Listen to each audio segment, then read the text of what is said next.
آپ سے فرمایا کہ میرے پاس ابھی جبریل علیہ السلام آئے تھے اپنے رب کا پیغام لے کر، اور میرے رب نے کیا فرمایا ہے کہ جو شخص بھی آپ پر ایک مرتبہ درود بھیجتا ہے سارے فرشتے اس شخص کے لیے 10 مرتبہ رحمت کی دعا کرتے ہیں۔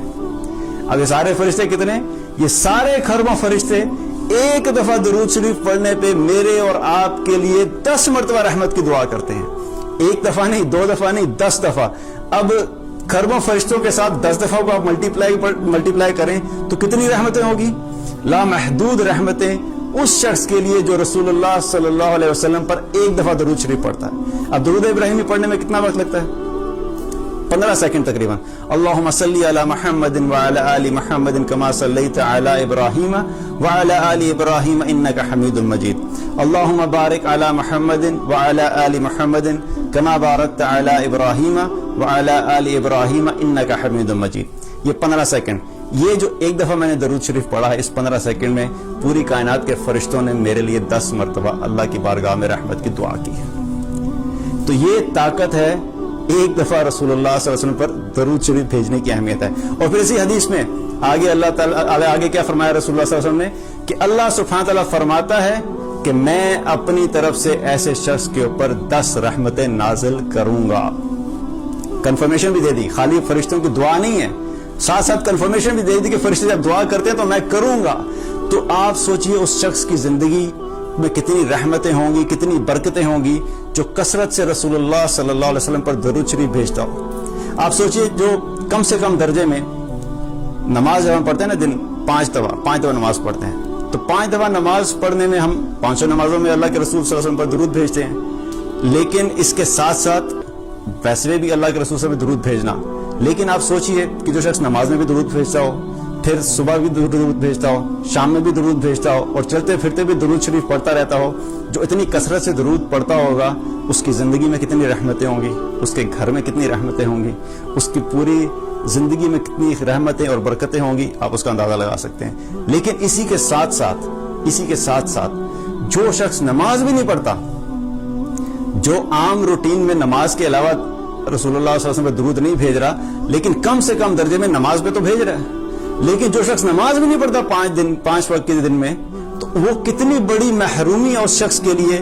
اس کی زندگی میں کہاں سے خیر و برکت آئے گی، اس کی زندگی میں کہاں سے خوشی، راحت اور چین آئے گا؟ نہ وہ نماز بھی چھوڑ دی، اور نماز کے ساتھ ساتھ کیا ہوا کہ رسول اللہ صلی اللہ علیہ وسلم پر درود بھیجنا بھی چھوڑ دیا۔ تو نماز میں تو پڑھنا ہے، لیکن ہم نے اپنی زندگی میں درود کو امپورٹنس دینی ہے اور کثرت سے درود بھیجنا ہے۔ ہم نے کثرت سے رسول اللہ صلی اللہ علیہ وسلم درود بھیجنا ہے، کیونکہ ایک اور روایت میں آتا ہے، ترمذی کی روایت ہے، آپ صلی اللہ علیہ وسلم نے کیا فرمایا کہ قیامت والے دن میرے قریب سب سے زیادہ وہ شخص ہوگا جس نے مجھ پر سب سے زیادہ درود بھیجا ہوگا۔ میں اور آپ چاہتے ہیں کہ ہم رسول اللہ صلی اللہ علیہ وسلم کے قریب ہوں۔ ہر مسلمان کی خواہش ہوتی ہے کہ آپ صلی اللہ علیہ وسلم کے قریب ہوں، ہم قیامت کے دن اور جنت الفردوس میں بھی آپ صلی اللہ علیہ وسلم کا ساتھ ملے۔ تو ہمیں اپنے آپ سے یہ سوال کرنا چاہیے کہ ہم آپ صلی اللہ علیہ وسلم پر روزانہ کتنی دفعہ درود بھیجتے ہیں؟ کیونکہ آپ صلی اللہ علیہ وسلم نے کیا فرمایا کہ میرے سب سے قریب وہ ہوگا جس نے سب سے زیادہ مجھ پر درود بھیجا ہوگا۔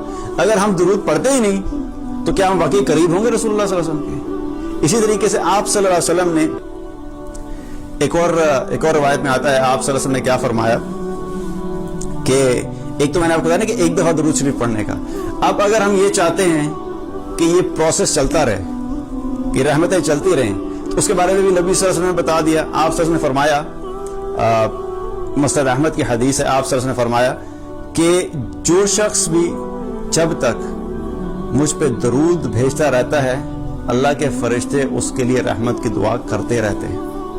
آپ پڑھتے رہیں گے، آپ درود بھیجتے رہیں گے، آپ کے لیے مستقل رحمت کی دعائیں چلتی رہیں گی۔ اور پھر آگے آپ صلی اللہ علیہ وسلم نے کیا فرمایا کہ اب ہر انسان کی مرضی ہے، چاہے اس کو کم کر لے چاہے زیادہ کر لے۔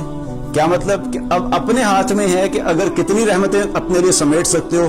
جو شخص جتنا زیادہ درود پڑھتا رہے گا اتنی ہی رحمتوں کا سلسلہ چلتا رہے گا، جو کم پڑھے گا اس کے لیے کم رحمتیں ہوں گی۔ تو اب ہمارے اپنے ہاتھ میں ہے کہ ہم کتنا زیادہ اللہ کی رحمتوں کو سمیٹ سکتے ہیں۔ آپ سوچئے اس ذات کا، آپ سوچئے رسول اللہ صلی اللہ علیہ وسلم کے بارے میں کہ کیسی ذات ہیں کہ جن کے اوپر ایک دفعہ درود بھیجنے سے اللہ تعالیٰ تمام کائنات کے فرشتوں کو کہتا ہے کہ میرے اس بندے کے اوپر 10 دفعہ رحمت کی دعا کرو اس بندے کے لیے.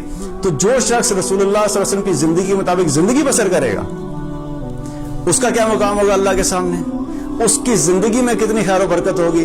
جو ہر معاملے میں رسول اللہ صلی اللہ علیہ وسلم کو اپنا آئیڈیل بنا کے چلتا ہے, جو ہر معاملے میں رسول اللہ صلی اللہ علیہ وسلم کو کاپی کرنے کی کوشش کرتا ہے, جو ہر معاملے میں رسول اللہ صلی اللہ علیہ وسلم کی زندگی کے مطابق اپنی زندگی کو ڈھالنے کی کوشش کرتا ہے, ایسے شخص کی زندگی میں کتنی خیر و برکت ہوگی اس کا آپ اندازہ لگا سکتے ہیں. تو جہاں پر ہم نے باقی اعمال پہ فوکس کرنا ہے, ہمیں اپنے اذکار میں درود شریف پہ فوکس کرنا ہے, کثرت سے درود بھیجنا ہے, تاکہ اس کے ذریعے سے اللہ تعالیٰ ہماری زندگی میں بھی دنیا میں بھی ہماری جو زندگی ہے, ہمارے گھروں میں, ہمارے آفیسز میں, ہم جہاں پر بھی, ہمارے بازاروں میں, جہاں جہاں بھی درود شریف پڑھا جائے گا, اللہ تعالیٰ اس جگہوں پہ رحمت نازل فرمائے گا. اور انشاءاللہ تعالیٰ اس کو قیامت کے دن ہمیں اللہ سبحانہ تعالیٰ رسول اللہ صلی اللہ علیہ وسلم کے قریب ہونے کا ایک ذریعہ بنائے گا. اللہ تعالیٰ ہم سب کو عمل کی توفیق عطا فرمائے.